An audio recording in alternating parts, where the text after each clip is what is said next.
Tuning into this program. All right. So I'm going to start today with you, Mrs. Mecca. Yes? Good. Okay. So now let's start this. Where is the blood coming from? Let's take a walk through blood donation and the donor drives. Okay, good afternoon. I normally collect our unit of blood from various centers. Okay. We collect from our king, the so-called the voluntary donors. Okay. The non-enumerated donors. Okay. And then our donors can be working donors. There are some that just working. They have our addresses. Okay. Because we have three They centers. have an interest, so they just yes, want to do we it. just go to GH General Hospital Lagos. We have a center. There's the donation center.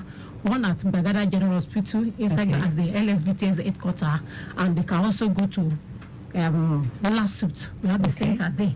So we collect blood from the working donors, or we go for donor drives. Okay. Like tomorrow now, we're having a donor drives inside Alausa Ministry of Health, to be precise. Okay. Oh. And also on Valentine's Day too, we have blood donor drives in some centers in Lagos State. Valentine's Day too. Yes. Okay, that sounds very interesting. So, how is blood transported from the blood bank to the various centers where they are needed? I know that we have talked about was it bikes, mobile? We have the yes, we have logistics. logistic bikes. So, what other ways are they transported? Let's assume we are going for a donor drive now. Let's assume we are coming to Ministry of Health. Okay. We have our vehicles, our ambulances are on standby. Likewise with our logistics centers. So immediately they collect the unit of blood because of the WHO standard. The blood has to leave the place and has to be processed within the next 6 hours after collection. Oh, okay. For us to get the accurate factors for all the patients that need it. Okay. So what happens if if it's not transported within those 6 hours? No. It's not good for the patient. No, it's not good. Okay. All the factors that we need, like fibrin factors, we won't get the accurate figures of what we need. And it won't be able to arrest the so-called bleeding in some patients that are bleeding. Okay. So we have to process it according to WHO between the next 6 hours after collection. Wow. So what happens to the blood when it gets to the blood bank? When the blood gets to the blood bank, we first of all give a unique identifier. At least it has to be numbered. Okay. So after numbering, we make sure we do the blood grouping and the genotype. All our donors, voluntary donors, we give them their genotype and their blood group.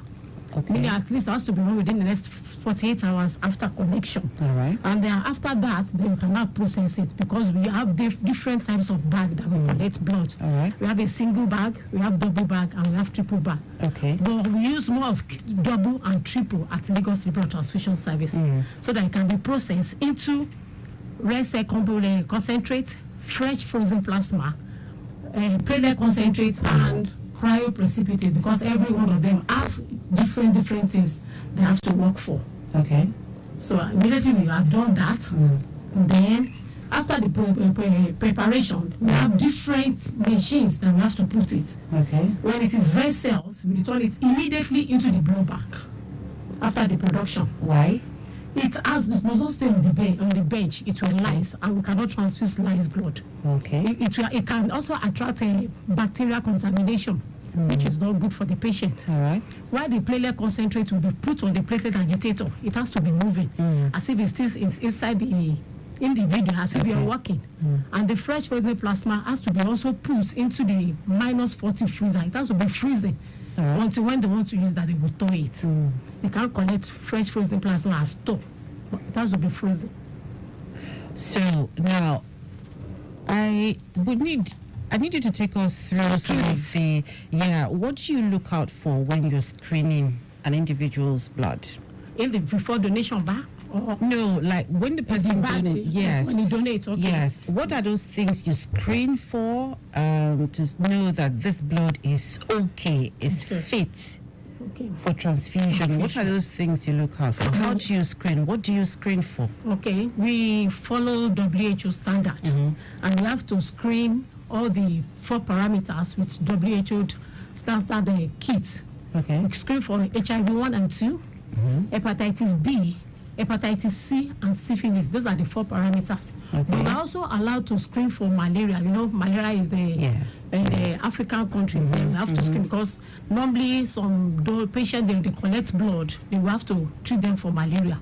But some are allowed to screen for malaria before it's been transfused.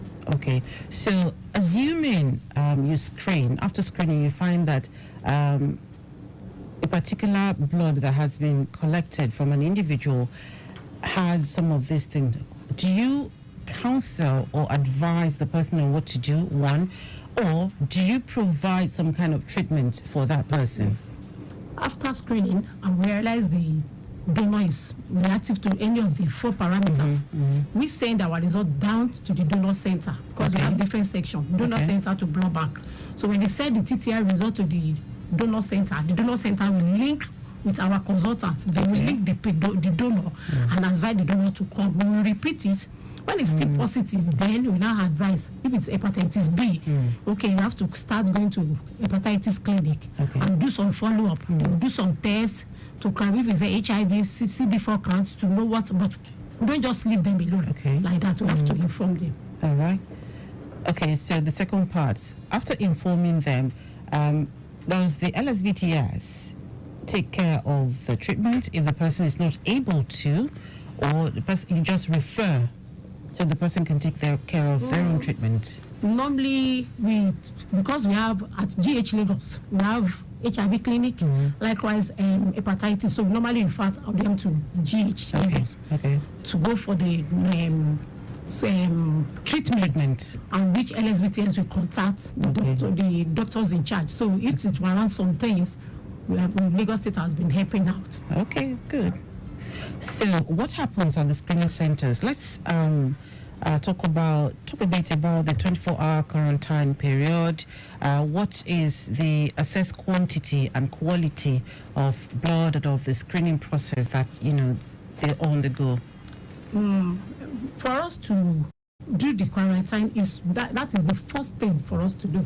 When we bring a unit of blood to the screening room, and by the time let's assume tomorrow is the screening day, the unit of blood has to be at the screening room by between 3 and 4, or minimum of 5 p.m. And then to be in the blood bank against tomorrow to ascertain if there is any cloudy, fatty, sedimentation, polycythemia, if the blood did not come down, because you can't transfuse such blood. At least when we check the color, we check the volume, it must not be fulfilled.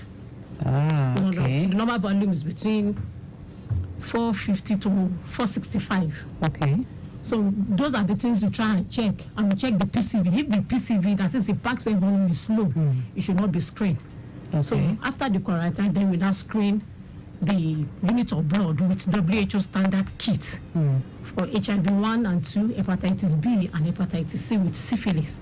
So those ones that are now positive, we now put it somewhere for LOMA, Lagos State Waste Management Board, the one that we incinerate it. The one that are free will be labeled with Lagos State blood logo. We have different types of logo for each unit of our blood. If it is the red cells, we have logo that has red color. If it's fresh frozen plasma, it has a yellow with the logo. And if it is platelet concentrate, the logo is blue to differentiate. And each unit has different days of expiration day. A unit of blood is for 35 days, but if you use SAGEM, it's between 42 to 45 days. But if it is a platelet concentrate, it's 5 days expiration day. If it's a fresh frozen plasma, 1 year.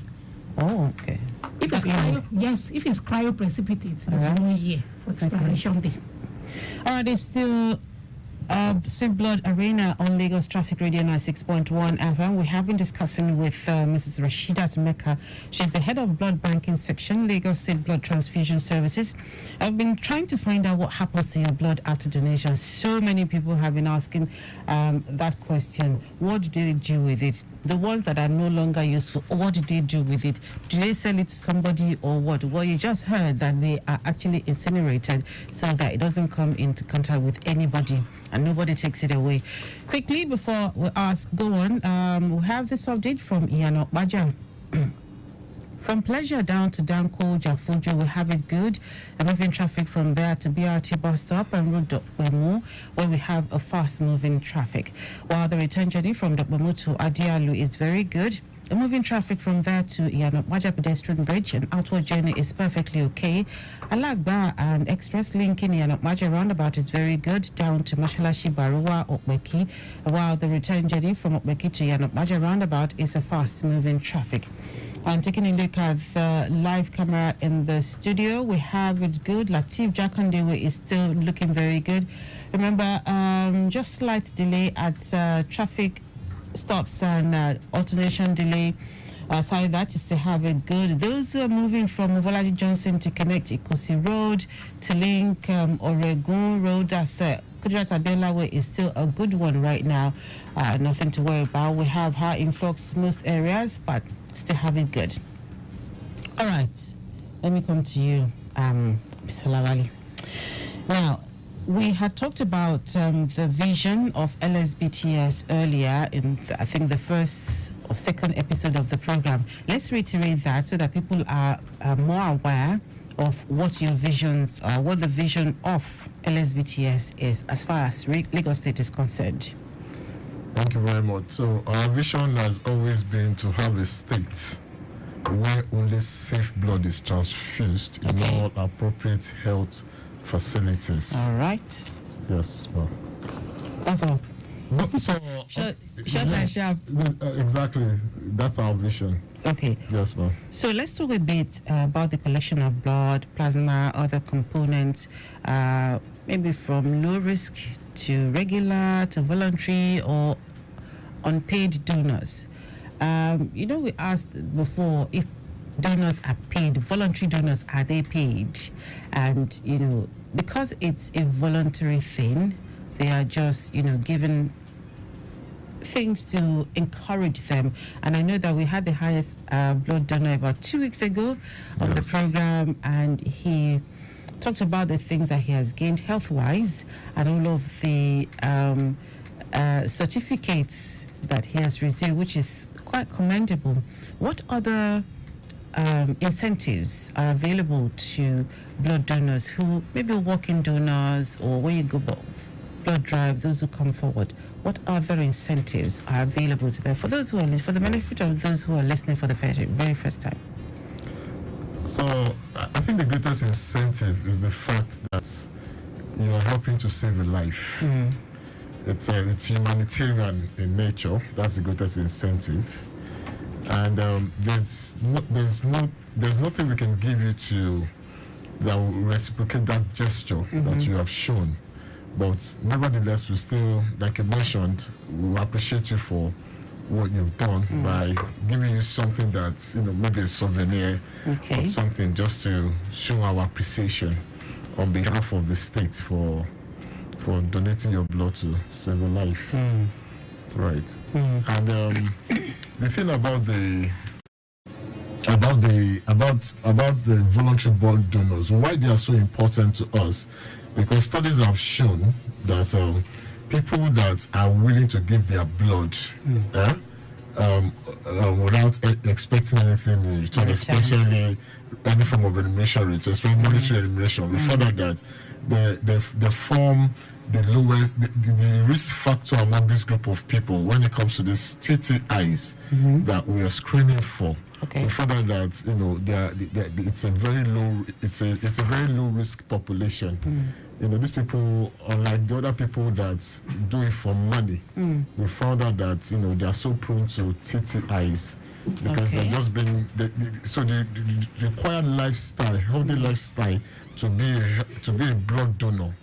The people that want to collect money, they're not ready to inculcate that lifestyle. They're just doing it for commercial purposes only. Right. So it's still part of the WHO standard. Right, for when we want to collect blood, we make sure that it's non-remunerated blood donors, voluntary blood donors. So it's still part of the standard WHO has put in place for us to follow. So let's quickly list some of the themes and objectives for this year's advocacy and quality assurance for 2024? I see here that one is establishing quality standards. I know that LSBTS, from everything we have talked about, that's standard. Adherence to standards has always been there. So any other thing that's quality standard, any other thing you want to add to that before we move on to the next one? Because we have to talk about this so that our listeners would know that a lot has gone into the setup of LSBTS and also handling of all of their blood donations. So everything about us at Lagos Blood Transfusion Service is all about quality assurance. It's all about adhering to standards set by the law establishing the Lagos Blood Transfusion Service and WHO. So we want to assure all our listeners and everyone that has to, take blood from us, that every product you see from us, blood products, is something that has gone through a process that is quality assured, and we're always striving to make sure that, because we don't want people getting sick after being transfused. Exactly. Even after the transfusion, there's something called hemovigilance, where we look for blood transfusion reactions. Okay. Yes, exactly. We want to know why someone has just been transferred is reacting. So it's a whole quality assurance process, right?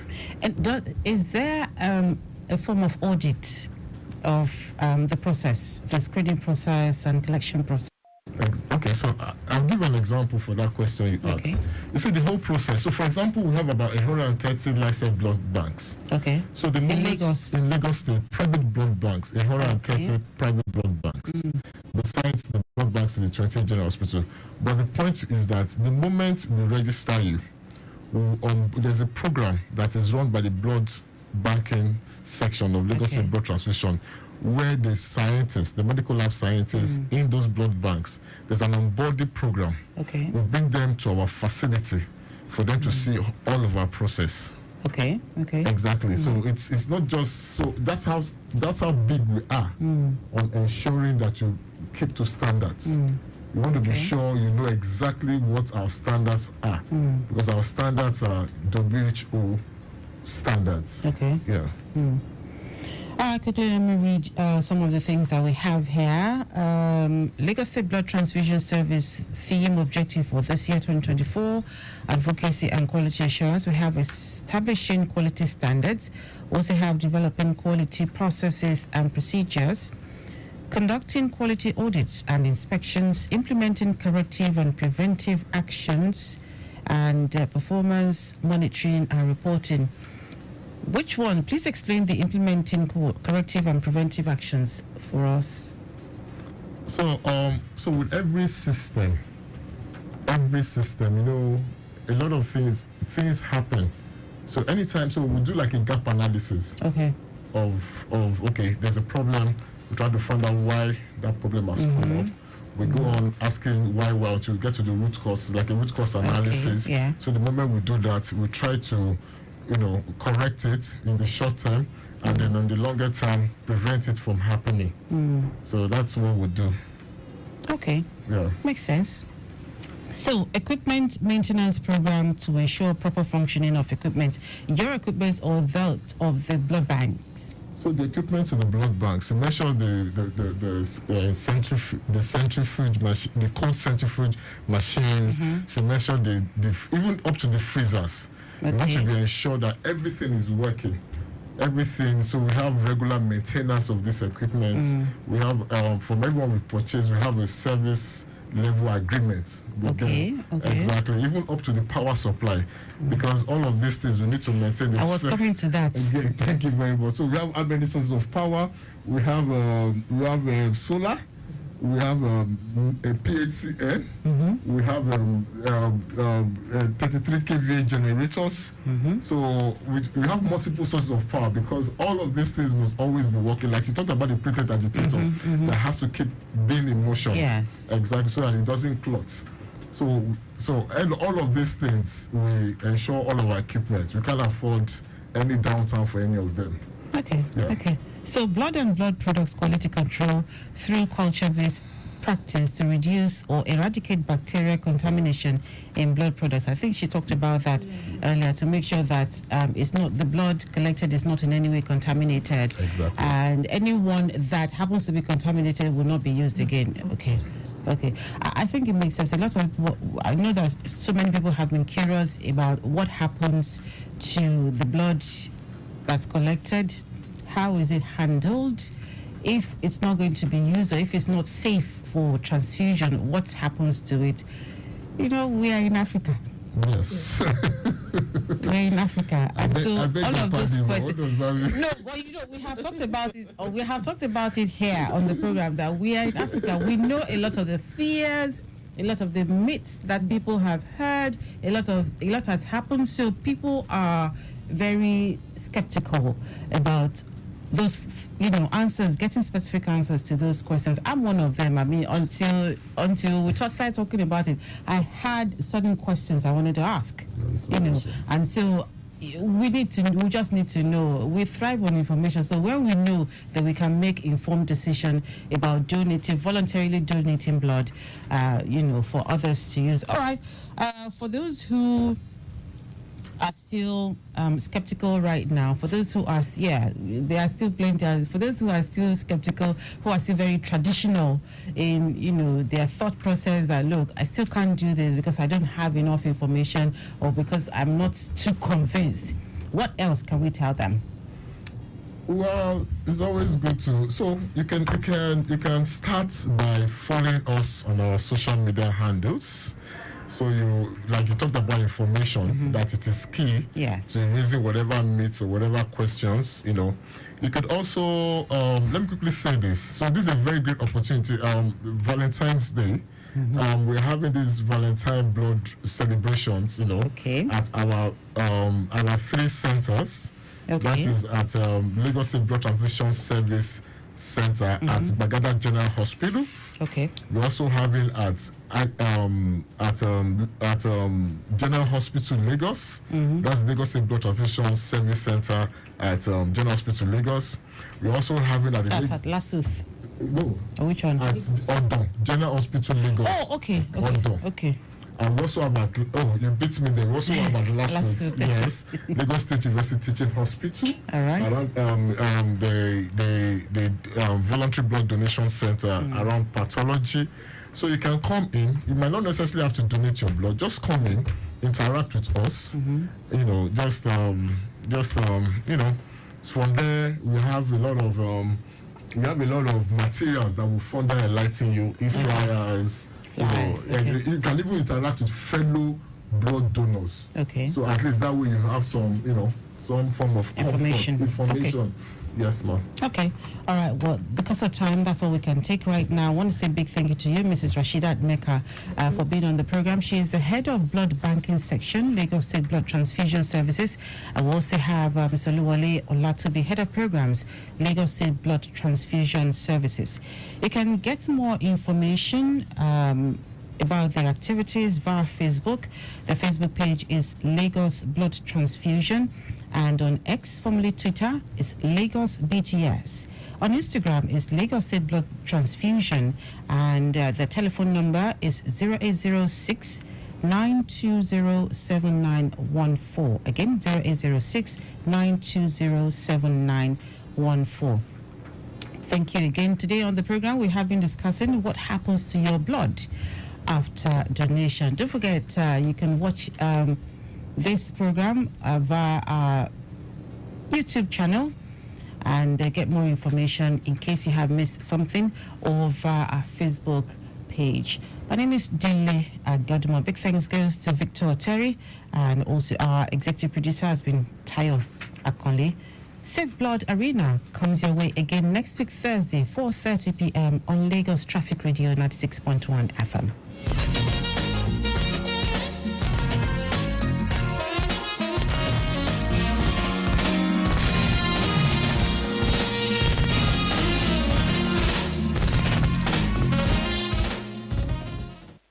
Blood Nation.